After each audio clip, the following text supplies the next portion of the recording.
About every 2 seconds, someone in the United States needs blood. That's a lot of blood to transfuse from donors to patients. But how on earth did we develop this procedure? Hey guys, Amy with you on DNews today. Now, the faults and failures of early transfusions have significantly helped shape how blood transfusion procedures work today. Long before anyone really understood blood, scientists knew that blood was a life force flowing through us all. To harness the power of blood and infuse it into another person, usually someone sick or dying, patients would usually drink the blood, which of course had no effect. The idea of a blood transfusion didn't properly occur until William Harvey's 1628 discovery that blood circulates through the body in one direction. It was then that scholars and doctors realized that transfusions were a possible method of rejuvenating the sick. By the end of the 17th century, physicians were using quills as needles and silver pipes to transfer blood from a donor to a recipient, but the donor was usually an animal. And what no one knew at the time was that animal blood cells are incompatible with human blood. It wasn't until obstetrician James Blundell started using human blood to replace blood lost in childbirth in the early 1800s that transfusions started working.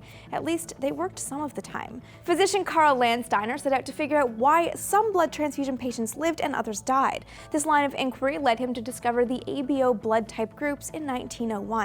It was Landsteiner's groundbreaking work that helped classify blood into one of 4 categories: A, B, AB, and O. These are defined by the antigens and antibodies on the cells. People with type A blood, for example, have the A antigen on the surface of their red cells, and their bodies won't produce the anti-A antibodies. So if any type A blood is introduced into that person's body, it won't recognize the new cells as foreign and won't attack them.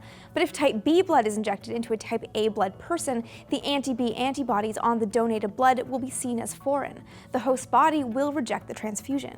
Another factor for rejection comes down to a protein on the surface of red blood cells called the rhesus or Rh factor. Blood cells either possess the protein, meaning that you are Rh positive, or they don't, meaning that you are negative. These factors combine to make 8 blood types.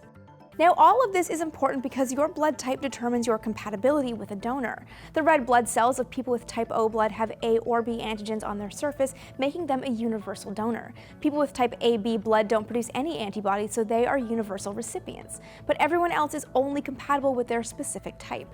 So knowing what we've learned over centuries of trial and error, blood transfusions have become simpler. There's no need for a living donor. Instead, donated red blood cells can be stored for as long as 42 days, meaning a patient in need is simply given an IV and a bag of blood to replenish what they're missing or restore blood lost in an accident. There's so much to blood, more than we can get into on a single episode. Luckily, Trace did a deep dive into blood on his podcast show. Check it out. There's loads of creepy cool stuff to learn about. Each red blood cell contains millions of self-antigens. Our body knows about them, they know they're harmless, they don't do anything. The antigens is what give you your blood type. So with so many blood transfusions needed, how many of you guys out there have donated? Let us know in the comments, be sure to like this video, and of course subscribe so you never miss a new episode of DNews.